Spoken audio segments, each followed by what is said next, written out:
Hello guys, welcome to the new video of regulatory policy and governance for TISMET examination. So today we are going to discuss about something that is very important for our examination according to me, and that is the planning commission.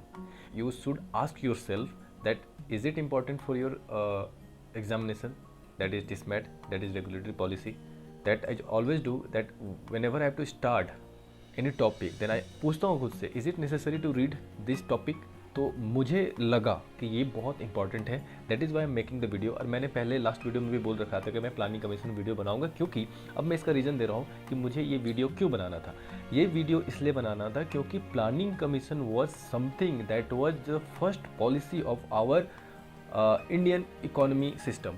क्योंकि जब हमारा after independence हमारे country को जब एक stable government मिला 1950s के बाद, 1952 1950s के बाद यू कैन से, तो जब हमारे कंट्री को एक स्टेबल गवर्नमेंट मिला, स्टार्ट हुआ था गवर्नमेंट, हमारा अपना गवर्नमेंट, अपना इंडिया का गवर्नमेंट, तो हमारे कंट्री को एक पॉलिसी का नीड था। तो इस पॉलिसी को ये सारे इतना बड़ा कंट्री को रन कराने के लिए कुछ ना कुछ पॉलिसी तो चाहिए होगा ना। तो वो पॉलिसी को स्टार्ट किया गया था प्लानिंग कमीशन के थ्रू से। 5 ईयर का एक प्लान बनाया गया था, एवरी 5 ईयर का प्लान बनाया गया था। तो उसमें बहुत सारे पॉलिसी रहेंगे, और हमारे सब्जेक्ट में तो यही पढ़ना है, पॉलिसी पढ़ना है, गवर्नेंस कैसे होना है, क्या क्या पॉलिसी हो सकता था। दैट इज़ वाई मुझे लगा कि बहुत इंपॉर्टेंट है। सो इसलिए मैं इसका वीडियो बना रहा हूँ। अगर लगता है कि कुछ इसमें कुछ आपको लगता है कि दैट इज़ इंपॉर्टेंट और not, so you can write on comment. Okay, now चलिए स्टार्ट करते हैं अब टॉपिक को। So what is planning, planning commission क्या है और why planning, what is planning? So planning commission, whenever you have to do anything, so we plan little. तो that is एक चीज़ को अचीव करने के लिए हम लोग कोई एक प्लान बनाते हैं, एक पूरा रेगुलेशन बनाते हैं, ऐसे करेंगे। तो ये एक पूरा क्या होता है, ये प्लान होता है। तो यही चीज़ हम लोग प्लानिंग कमीशन में भी करते थे। तो एक्चुअली कुछ हिस्ट्री हम लोग बात करते हैं प्लानिंग कमीशन का। प्लानिंग कमीशन, जैसे हम लोग को बताया कि planning commission was taken from Russia. Okay, but एक पॉइंट ये था ना कि हम लोग प्लानिंग कमीशन हम लोग जो भी चीज़ को हम लोग अपने कंट्री पे फॉलो करते थे, वो हम लोग देखते थे कि उस कंट्री पे कैसा काम कर रहा है। तो planning commission was working very well in Russia, but हमारे कंट्री पे उतने अच्छे से काम नहीं कर पाया। और उसका रीज़न क्या था ना, उसका रीज़न ये था कि Russia is the communist country and we were the new democratic country. तो दिक्कत ये था कि whenever you are in democratic country ना, then everything is good. You can say, you can ask, you can comment, and you can question to anyone. Even you can say anything to anyone, but that not be against the constitution. You cannot abuse anyone. You cannot defame anyone, है ना? But you can say many things to anyone according to the rules and regulation, है ना? So, but if you live in the communist country, then you don't have single right, even don't have a single, you can't even utter a single word against the government. But in our country, but in democratic country, you have a full right to say or comment against the government. तो ये हुआ कि रसिया में, क्योंकि आप government के against कुछ नहीं बोल सकते थे, तो अगर गवर्नमेंट चाहे तो वहाँ कुछ भी फॉलो करा सकती थी। वो चाहे तो अपने कैपिटलिस्ट फ्रेंड्स को बहुत बढ़ावा दे सकती थी, सोशलिस्ट लोगों को ना देखे। तो ऐसे करके रसिया में और चाइना में, पहले रसिया की बात करते हैं, रसिया में बहुत ज़्यादा ये डेवलप हुआ। मैं ये सब सारा चीज़ बता रहा हूँ आप लोगों को for the sake of I am just making a platform where I can tell you everything about what is planning commission and certain things. Okay, तो इट इज़ अ प्लेटफॉर्म, है ना? तो इस चीज़ को याद मत रखना। मैं इसके बाद जब मैं बोलूँगा जहाँ से आपको याद रखना है वहाँ से आप याद रखना। ये बस मैं एक माहौल बना रहा हूँ पढ़ने के लिए, समझने के लिए, ठीक है? सो ये हो गया।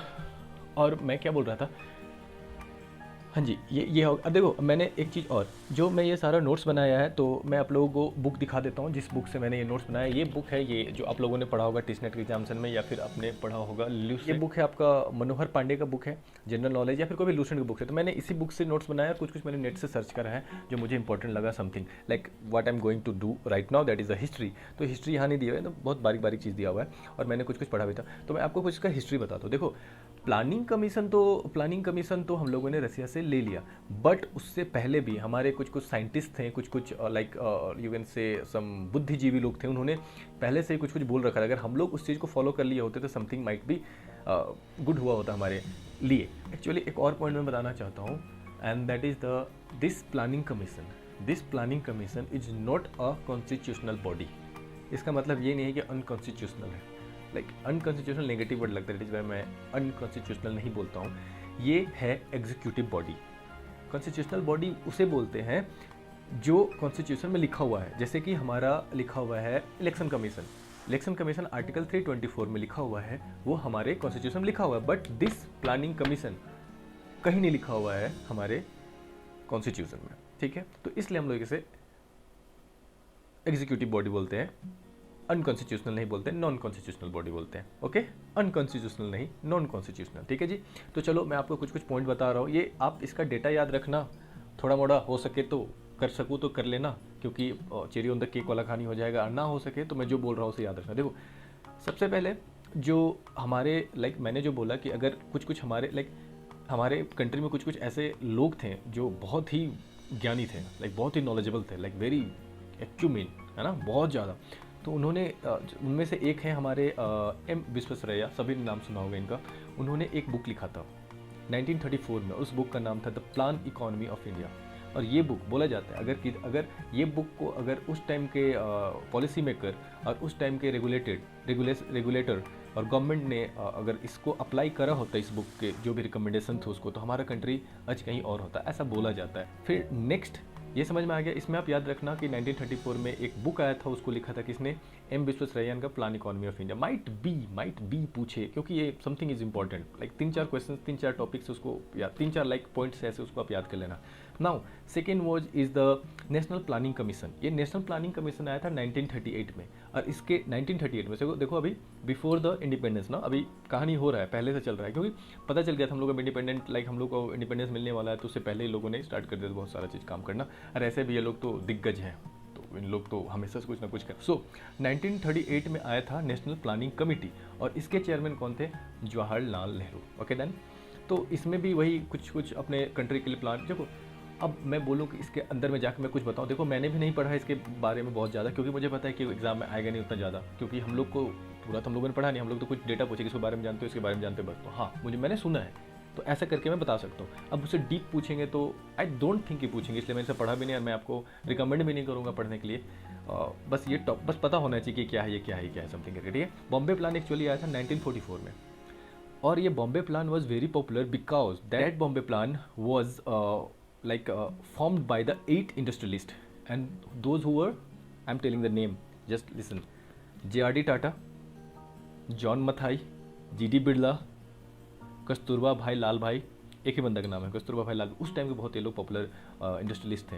एडी श्रॉफ, अदेसी दलाल, लाला श्रीराम और जॉन मथाई, ये 8 इंडस्ट्रियलिस्ट थे जिन्होंने बॉम्बे प्लान बनाया था।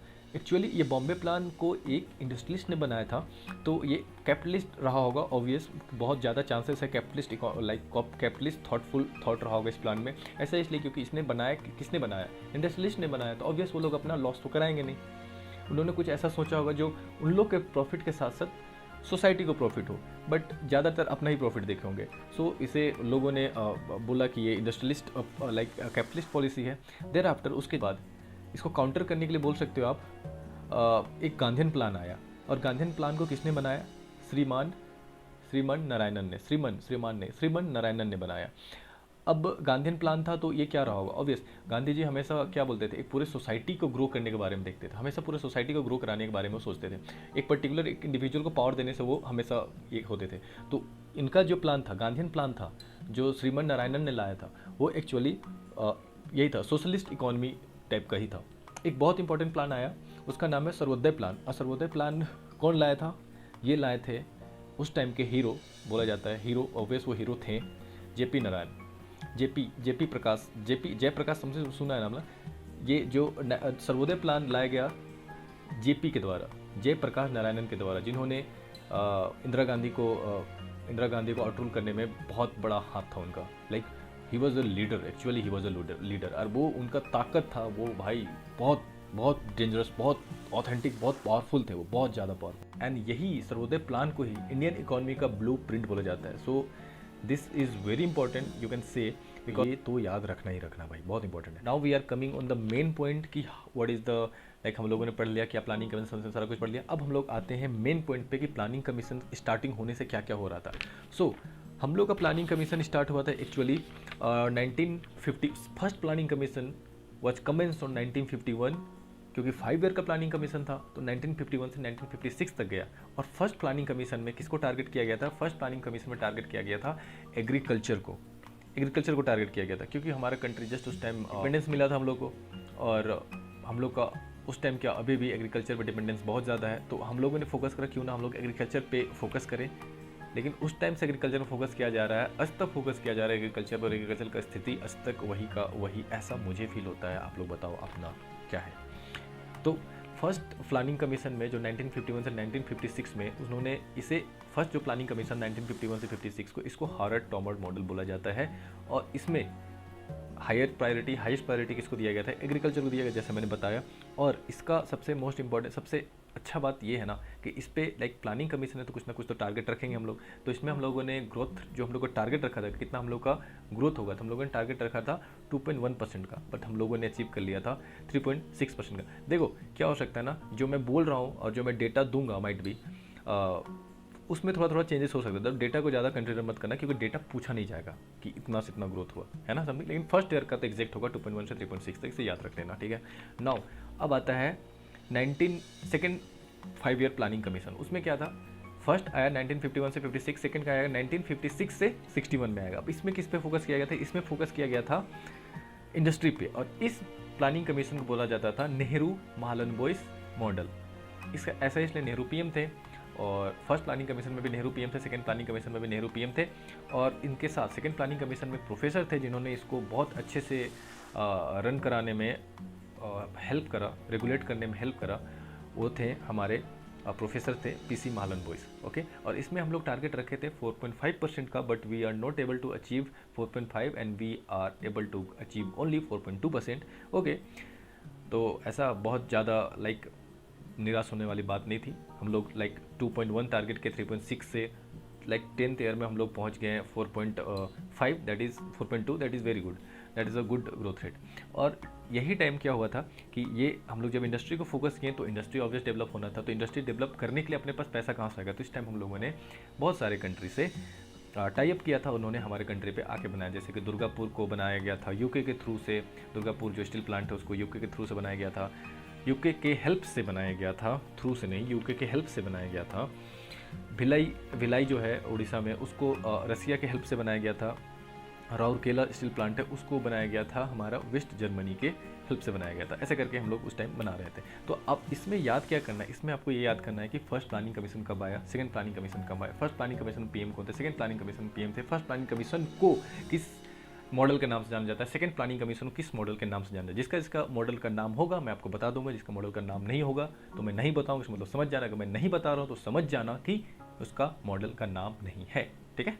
नाउ हम लोग आ जाते हैं इसके बाद थर्ड प्लानिंग कमीशन, जो होगा 1961 से 1966 में। अब थर्ड 66 तक, अब देखो क्या हुआ।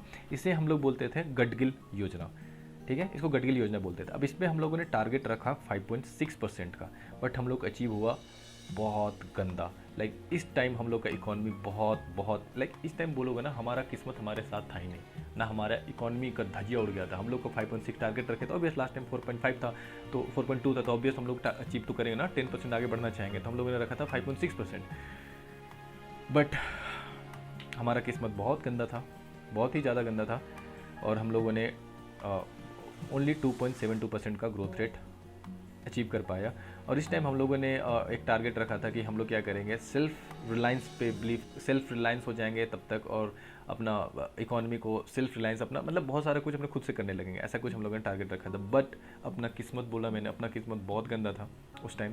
तो हम लोग का फाइट हो गया, हम लोग का वॉर हो गया किसे, 1962 में इंडो चाइना वॉर हो गया भाई साहब 1962 में। और हम लोग को चाइना ने हमारे पीएम ने और चाइना के पीएम ने, चाइना प्रेसिडेंट ने, हम लोगों ने अच्छे से हिंदी चीनी भाई करके हम लोग हिंदी चीनी भाई वाले फ्रेंडशिप रिलेशन निभाते रह गए। और उधर के चाइना ने, जो चाइना इतना बदमाश है, चाइना हमारे पीठ पे छुरा भोंका है।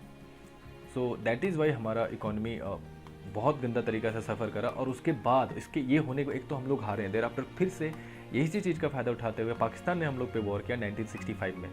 1965 में पाकिस्तान ने वॉर किया, लेकिन हम लोग हार नहीं माने, पाकिस्तान को दबा के मारे और मुंह के खानी पड़ी पाकिस्तान को 1965 में। पाकिस्तान वॉर में। बट इन दोनों वॉर में हमारा इकोनॉमी का धज्जिया उड़ गया था, सारे इंडस्ट्री ठप, सारे तबाही, सब चीज़ का तबाही मच गया था, हमारे लोग में गरीबी बढ़ गई थी। दैट इज़ वाई हम लोग की इकोनॉमिक ग्रोथ एकदम कम हो गया था। और इसके साथ साथ बोला ना मैंने, किस्मत साथ नहीं दे रहा था भाई। इसके साथ साथ ये हुआ कि हमारे 2 सक्सेसिव ईयर हमें ड्राउट झेलना पड़ा। 2 successive year, like you can like drought 2 successive year, like एक तो we don't have like resources, even thereafter again nature is saying now I'm not giving anything to you। के बाद जब हमारा currency जब हमारा इकोनॉमी बहुत डाउन हो गया तो हम लोगों ने अपना करेंसी को डिवैल्यू भी करा था 57% तक, ओके, कि हम लोग का प्राइस राइज हो जाएगा इस करके समथिंग करके, ओके। देन इससे क्या हुआ, जब हमारा इकोनॉमी ऐसा गंदा स्थिति में चल गया तो इससे हमारे जितने भी लाइक पॉलिसी मेकर थे, जितने भी वर्क, हमारे सभी लोगों का, जितने भी हमारे सिटीजन हैं, सभी लोग बहुत डिस्करेज हो गए थे कि कैसे करेगा। इसीलिए हम लोगों ने क्या किया, अब फिर से 5 ईयर का टारगेट ना लेके हम लोगों ने कुछ 1 ईयर का टारगेट लिया हम लोगों ने। दैट इज़ वाई हम लोगों ने फिर से जो हमारा 4th 5 ईयर प्लानिंग कमीशन आना था उसको हम लोगों ने रिजेक्ट किया कुछ दिन के लिए, और हम लोगों ने लाया एनुअल प्लान, जिसको प्लान हॉलीडे भी बोला जाता है। तो वो चला 1966 से 1969 तक चला ये, ठीक है। अब इन बिटवीन क्या हो गया था ना, जब ये हॉलीडे प्लान आया था, प्लान हॉलीडे आया था 1966 से 1969 में, तो उस टाइम हमारे फर्स्ट पीएम जो थे उनका डेथ भी हो गया था। बने लाल बहादुर शास्त्री का भी डेथ हो गया। देर आफ्टर आए इंदिरा गांधी, और इंदिरा गांधी जब आए तो बहुत सारे जो हमारे कंट्री के अपोजिशन वाले लीडर थे उनको इंदिरा गांधी का आना सही नहीं लग रहा था। तो लोग बोल रहे थे this is a nepotism, and somewhere they are correct, but Indira Gandhi was a very great leader and she did many things like we are going to study now, okay now। तो हम लोग आ जाते हैं, ये एनुअल प्लान पूरा खत्म हो गया। ये आप याद रखना, एनुअल प्लान कब से कब आया था, 1966 से 1969 में। जो मैं पढ़ा रहा हूँ उसको आप जाके खुद पढ़ना वो लूसेंट के बुक से, नहीं तो नहीं। तो हम लोग आते हैं 4th 5 ईयर प्लान में ना, 1969 से 1974 तक, ओके। तो 4th 5 ईयर प्लानिंग कमीशन में हम लोगों ने किस पे ज़्यादा फोकस किया, हम लोगों ने फोकस किया कि हम लोग जितने भी अनप्रिविलेज्ड हैं और जितने भी वीकर सेक्शन, उनका जो level of like we can say standard of living को हम लोग बढ़ाने का कोशिश करेंगे। इस टाइम में 1974 से पहले तक अपने पास लाइक फूड की स्कैरसिटी हुआ करती थी। देयर 4th प्लानिंग कमीशन हम लोगों ने ग्रीन रेवोल्यूशन स्टार्ट किया। ग्रीन रेवोल्यूशन हमारे कंट्री में स्टार्ट हुआ, जिसके कारण हमारे कंट्री में लाइक इस टाइम अब आपको याद रखना, 4th प्लानिंग कमीशन में पीएम कौन थी, 4th प्लानिंग कमीशन में पीएम थी इंदिरा गांधी। इस टाइम उन्हीं के टेन्योर में ही हम लोगों ने ग्रीन रेवोल्यूशन स्टार्ट किया, उन्हीं के टेन्योर में हम लोगों ने न्यूक्लियर पावर कंट्री बने। और उस टाइम हम लोगों ने लाफिंग बुद्धा करके एक हम लोग ऑपरेशन चलाया था, उसमें न्यूक्लियर पावर हमें मिल चुका था, ठीक है जी। और एक बहुत इंपॉर्टेंट पॉइंट जो इस 4th प्लानिंग कमीशन हुआ, वो हुआ 1969 में। बहुत बड़ा अमेंडमेंट नहीं बोल सकते, बहुत बड़ा एक रेगुलेशन लाया गया, एक रेगुलेट किया गया। हम लोगों ने बहुत सारे बैंक को नेशनलाइज कर दिया। मतलब 1969 में 14 बैंक्स को नेशनलाइज किया गया था उस time in the tenure of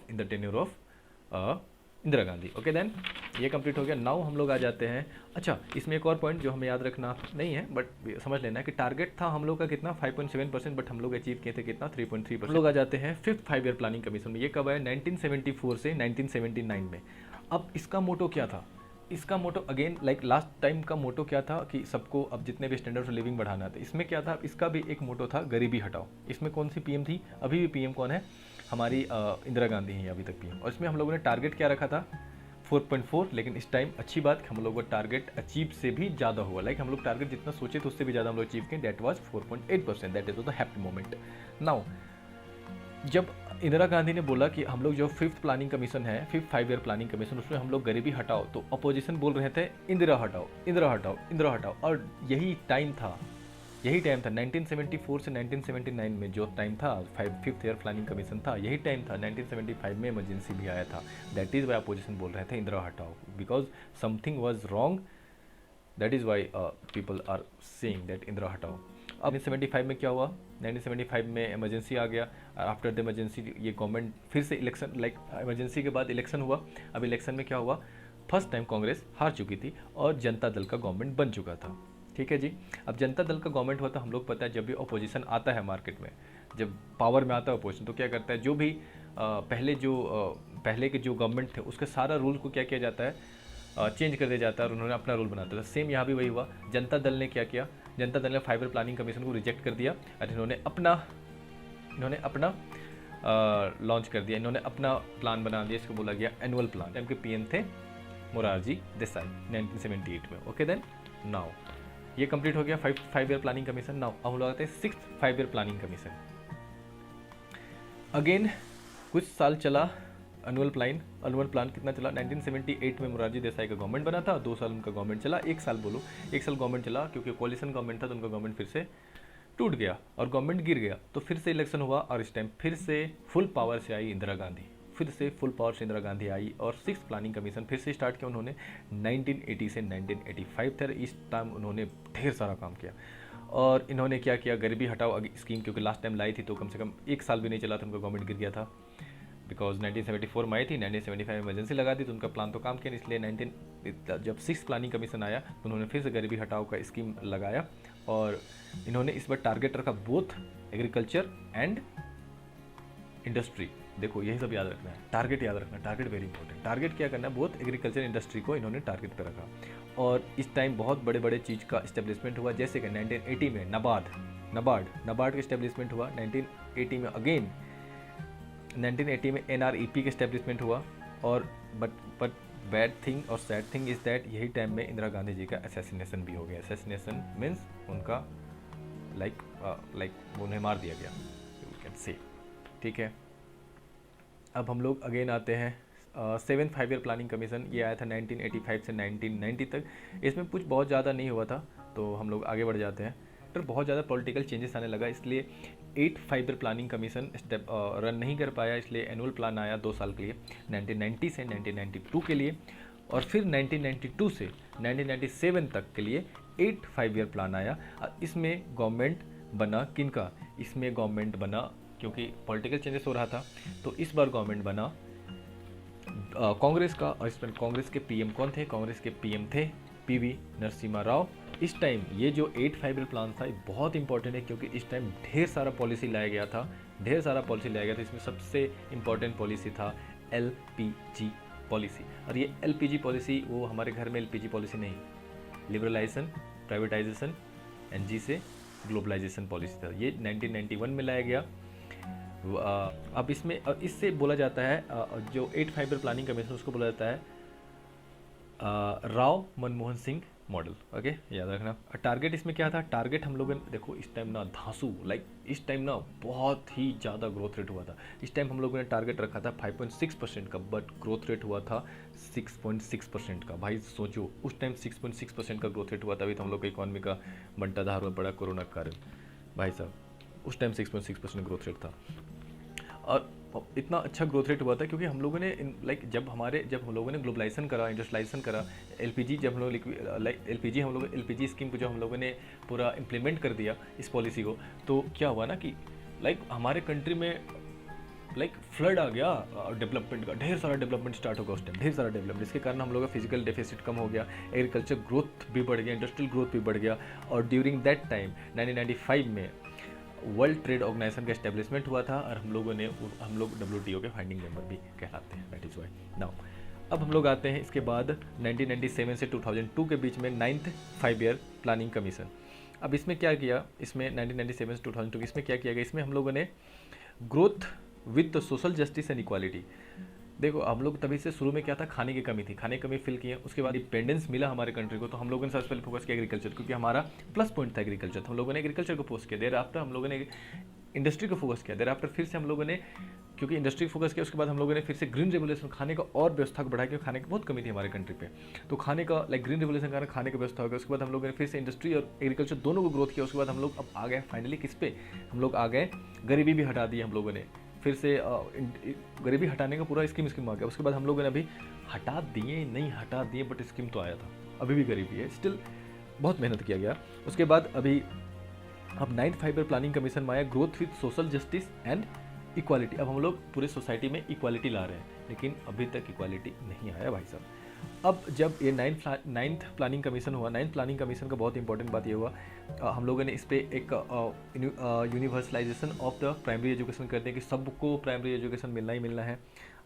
PDS system यही टाइम आया था। PDS system public distribution system, जिसमें अभी जितने भी हमारे माइग्रेंट वर्कर्स थे जो लोग इधर उधर जा रहे थे वो पीडीएस सिस्टम के थ्रू से ही खाना लेते हैं। अब गवर्नमेंट एक नया रूल लाया है कि पीडीएस सिस्टम आप जिस स्टेट में हो वही स्टेट से ना लेके कहीं और से, ये भी तो एक पॉलिसी है ना, एक पीडीएस सिस्टम भी पॉलिसी था ना। और अभी जो गवर्नमेंट ने लाया नया पॉलिसी कि आप जिस स्टेट में रहते हो वही स्टेट में रह के आप पीडीएस का फ़ायदा नहीं ले सकते। इवन आप कहीं और भी रहोगे तो वहाँ से भी आप पीडीएस का बेनिफिट्स को अचीव कर सकते हो। ठीक है, ये हो गया। बट इसमें एक और सैड पॉइंट ये था कि 9 5 ईयर प्लानिंग कमीशन में हम लोगों का कारगिल वॉर हुआ था। But good point is that हम लोगों ने फिर से पाकिस्तान को थप्पड़ मारा, दबा के थप्पड़ मारा हम लोगों ने से। और इस टाइम हम लोगों ने टारगेट रखा था 7% का, बट हम लोग 6.5% ही अचीव कर पाए बिकॉज ऑफ कारगिल वॉर। नहीं तो हम लोग इसे भी कवर करके हम लोग पहुँच गए थे 7.7%। और यही टाइम था पोखरण टेस्ट भी हुआ था 9 5 ईयर प्लानिंग कमीशन में। अब आ जाते हैं हम लोग 10 5 ईयर प्लानिंग कमीशन आया 2002 से 2007 के बीच में। इसमें जीडीपी ग्रोथ रेट बहुत ज़्यादा अच्छा था। अभी सुन के इतना अच्छा लगता है अभी हम लोग को, क्योंकि अभी हम लोग की इकोनॉमी का हालत इतना गंदा है। सोचो 2002 में हम लोग जीडीपी ग्रोथ रेट था 8% था, भाई साहब 8% था। और हम लोग का एग्रीकल्चर जो था, एग्रीकल्चर ग्रो कर रहा था, हम लोग इंडस्ट्री सब कुछ ग्रो कर रहा था। तो इसमें बस इतना ही है, बहुत ज़्यादा पढ़ने का नहीं है। फिर 11 5 ईयर प्लानिंग कमीशन आया। 11 5 ईयर प्लानिंग कमीशन 2007 से 2012 के बीच में आया। अब इसमें क्या हुआ, एवरेज ग्रोथ रेट था हम लोग, एवरेज जीडीपी ग्रोथ रेट था 8.1%, एग्रीकल्चर का ग्रोथ रेट था 4%। जनरेशन ऑफ 58 मिलियन एम्प्लॉयमेंट उस टाइम बढ़ा था। अभी एम्प्लॉयमेंट का धज्जिया उड़ा हमारे गवर्नमेंट में। हमारा एम्प्लॉयमेंट का भाई साहब बोलो मत, इतना कम एम्प्लॉयमेंट है। और फिर जीडीपी ग्रोथ रेट था 7.9%। बट इसमें ये GDP growth rate 7.9%। Year after 12th 5 year planning commission came in 2012 to 2017। In 12th 5 2014 में फिर से क्या होता है, इलेक्शन होता है और उसमें कांग्रेस की गवर्नमेंट गिर जाती है और न्यू गवर्नमेंट फॉर्म होता है, that was the BJP government. और बीजेपी गवर्नमेंट ने इसे आउट रूल कर दिया प्लानिंग कमीशन को। उन्होंने अपना एक सिस्टम लाया जिसे बोला जाता है नीति आयोग। और नीति आयोग अब प्लानिंग कमीशन के प्लेस पे वर्क कर रहा है। नीति आयोग का भी यही काम है, वो एक वो थिंक टैंक है, वो इसके बारे में रिसर्च करती है। एक्चुअली नीति आयोग आया था 2015 में। और नीति आयोग के चेयरमैन कौन है, हमारे पीएम ही होते हैं नीति आयोग के चेयरमैन। ओके, सो यही था आज तक का वीडियो कि इसमें सारा कुछ हम लोगों ने पढ़ लिया, सब कुछ भी नहीं छोड़ा मैंने। अब आप ये करना कि अब आप जाना और अपना कोई भी ये जो मैं बोलूँ अपना मेरा ये बुक हो गया या आप अपना लूसेंट हो गया उससे पढ़ लो। अब उस पर से आपको याद क्या करना, यही कि उसका मॉडल मॉडल का क्या नाम था, जो इम्पोर्टेंट है, जो मैंने बताया, जो इम्पोर्टेंट मैंने बोला है उससे इम्पोर्टेंट को आप एक बार देख लेना। और बस यही करना। और नेक्स्ट टाइम हम लोग फिर से ये हम लोगों ने पढ़ लिया, कुछ रेगुलेटर के बारे में पढ़ेंगे जैसे कि, और इससे पहले एक फार्म लॉ के बारे में पढ़ेंगे। तो फार्म लॉ से क्वेश्चन पूछ, लेकिन लास्ट टाइम मैंने एक वीडियो देखा था उसमें टॉपर थे, उन्होंने टॉपर नहीं एक स्टूडेंट ही थे, वो बोल रहे थे यही कोर्स के रिगार्डिंग टिस्मेट रेगुलेटरी पॉलिसी एंड गवर्नेंस के बारे में बोल रहे थे। उन्होंने बोला था कि उनसे पूछा गया था एनआरसी और सीए के बारे में। तो मैं सोच रहा हूँ कि उस टाइम वो बहुत बर्निंग इशू था। तो इस टाइम हमारे लिए क्या बर्निंग इशू है, तो हमारे लिए इस टाइम बर्निंग इशू है फार्म लॉज। 3 फार्म लॉज हैं और 3 फार्म लॉज में क्या क्या उसके रेगुलेशन है, क्या क्या उसमें चेंजेस आया है, क्या होता है, ये सब सारा कुछ वहाँ पढ़ना पड़ेगा। और मैं इस पर भी एक वीडियो बनाऊंगा। तो नेक्स्ट टाइम मैं इस पर एक वीडियो बनाऊंगा। उसके बाद मैं प्लान करूँगा कुछ समथिंग रेगुलेशन के बारे में, सम रेगुलेटर के बारे में। जैसे मैं बना सकता हूँ वीडियो सेबी के बारे में बना सकता हूँ वीडियो, ट्राई के बारे में बना सकता हूँ वीडियो। ऐसे ही कुछ रिलेटेड कुछ वीडियो बनाऊंगा और ये मैं डालूंगा यूट्यूब चैनल पे, तो आप देख लेना। Thank you so much.